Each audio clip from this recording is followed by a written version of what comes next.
Okay, let's break this down. There are two kinds of money. Old money, new money. One pays you pennies. The other pays you dollars. And the banks? They're terrified you're about to figure out which is which. It's a deal we all know.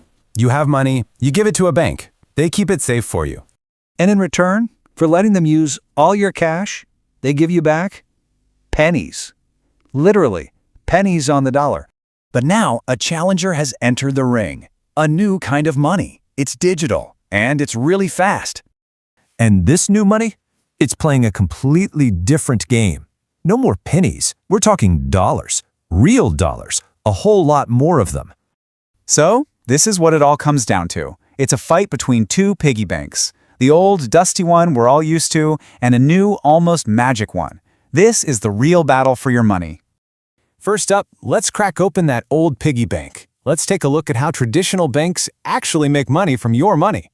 Here's their whole playbook. You deposit, let's say $100. The bank only has to keep a small fraction of that, maybe $10. Then it lends out the other $90 for things like mortgages and car loans. They charge really high interest on those loans, pay you almost nothing, and then pocket that massive difference. Yeah, your money is making them rich. All right, now for the magic piggy bank. This new challenger has a name. It's called a stablecoin. So, what exactly is it? A stablecoin is a kind of cryptocurrency. But, and this is key, it doesn't have those wild up and down price swings you see with something like Bitcoin. It's designed to be stable, pegged one-to-one with a real-world currency like the US dollar. So one stablecoin equals $1. Simple as that. Now, they do come in a few different flavors. The most secure ones, the ones we're focusing on here, are backed one-to-one by real dollars held in a bank. So for every digital coin, there's a real dollar in a vault somewhere. Others are backed by more volatile crypto, or even complex computer code. And these are proven to be really risky. Sometimes they collapse completely. So for our purposes, we're just talking about the safest kind, the ones backed by dollars. So why does all this matter?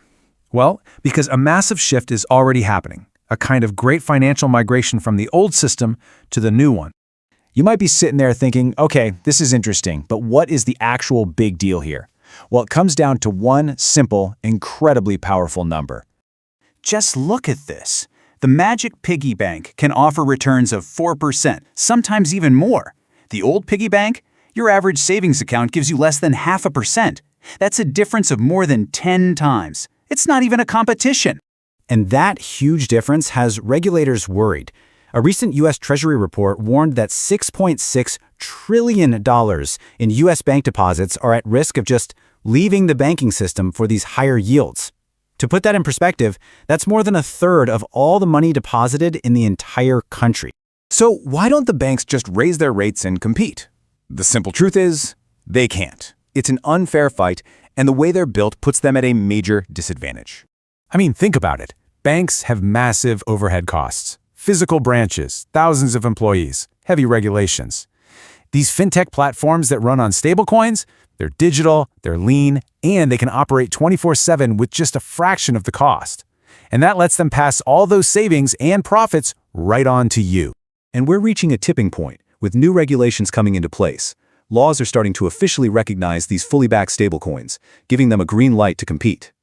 This is what's turning them from a niche product into a real mainstream challenger. And all of this has set the stage for a radically new future. The fundamental rules of money are being rewritten right now as we speak. And this isn't some small trend. In 2020, the entire stablecoin market was worth just $4 billion. Today, it's over $300 billion, and it's accelerating. This isn't just growth, it's an explosion. And the benefits go way beyond just high interest rates. We're talking about sending money anywhere in the world in minutes, not days. Transaction fees that cost cents, not a percentage of what you're sending. A system that's open 24/7 and totally transparent. This technology could bring billions of people who don't even have bank accounts into the global financial system. The parallel here is just impossible to ignore. This is a Blockbuster versus Netflix moment, but for banking. Banks that just cling to their old, slow, expensive models are basically preparing themselves for extinction. Adapting isn't optional anymore, it's about survival. So as we finish up here, the last question is one for you to think about. Look at the bank you use every day. Is it getting ready for this new world? Is it evolving? Or is it just busy polishing the brass on a door that fewer and fewer people are going to be walking through?